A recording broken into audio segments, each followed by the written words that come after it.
আসলে আমি একজন কৃষকের সন্তান। আমার বাবা সত্যিকার অর্থে একজন কৃষক ছিলেন। উনি তখনকার সময়ে অষ্টম শ্রেণী পাস ছিলেন।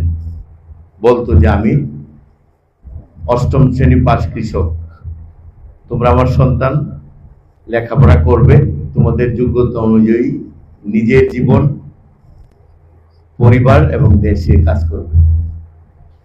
আমার সেই কথাটি শ্রদ্ধার সাথে স্মরণ করি আজকে আমি এই পর্যন্ত আসতে পেরেছি। আমরা প্রায় সকল ভাই শিক্ষিত, 5 ভাই 2 বোন।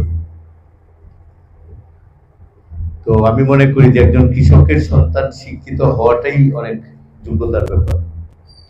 একজন ডাক্তারের ছেলে একজন ডাক্তার হবে, এটা খুব স্বাভাবিক ব্যাপার। এখান থেকে প্রায় 40-45 কিলো দূরে বাড়ি, সেখান থেকে এসে এখানে আমার বাবা প্রথম আমার বড় ভাইকে লেখাপড়ার সুযোগ করে দিয়েছে, মৃত্যুঞ্জয় স্কুল, আনন্দমোহন কলেজ, এভাবে। যারা অনেকেই এখানে অনেকেই ছিলেন যে রতন আকন্দ, লিটন আকন্দের যে বাবা, আমার সবচেয়ে বড় ভাই অ্যাডভোকেট ছিলেন। আমি আজকে অত্যন্ত খুশি।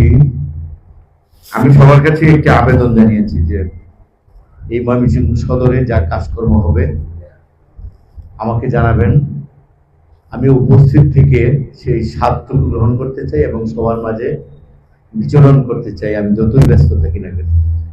আসলে আজকের এই কর্মসূচিটির জন্য আমি কালকে রাতেই চলে আসছি। কালকে বাংলাদেশের এবং আপনাদের প্রিয় প্রধানমন্ত্রী জনাব তারেক রহমান মহোদয়ের সাথে আমাদের কালকে একটি প্রশিক্ষণ ছিল। 12 তারিখ থেকে সংসদ, সেই সংসদে আমরা যারা নতুন একদম, আমাদেরকে অনেক মূল্যবান বক্তব্য দিয়েছে, জানার জন্য চেষ্টা করেছে, অনেক পুস্তকের নাম দিয়েছে যে আপনারা ভালো করতে হলে এই পুস্তকগুলো পড়তে হবে। সেখানে জনাব প্রধানমন্ত্রীর একমাত্র কন্যা ব্যারিস্টার জাইমা রহমান উপস্থিত ছিলেন। রাত্রে চলে আসছি, যদি কোনো কারণে প্রোগ্রামটি মিস হয়ে যায় বা যানজটের কারণে আমি না আসতে পারি, রাত্রে চলে আসছি। যাক, আমি উপস্থিত হতে পেরেছি, সময় মতো এই কার্যালয়ে আসতে পেরেছি, আল্লাহর কাছে শুকরানা আদায় করি, আলহামদুলিল্লাহ। আমি বলবো, সাথী ম্যাডাম বলেছেন যে কিভাবে সিলেকশন করলাম।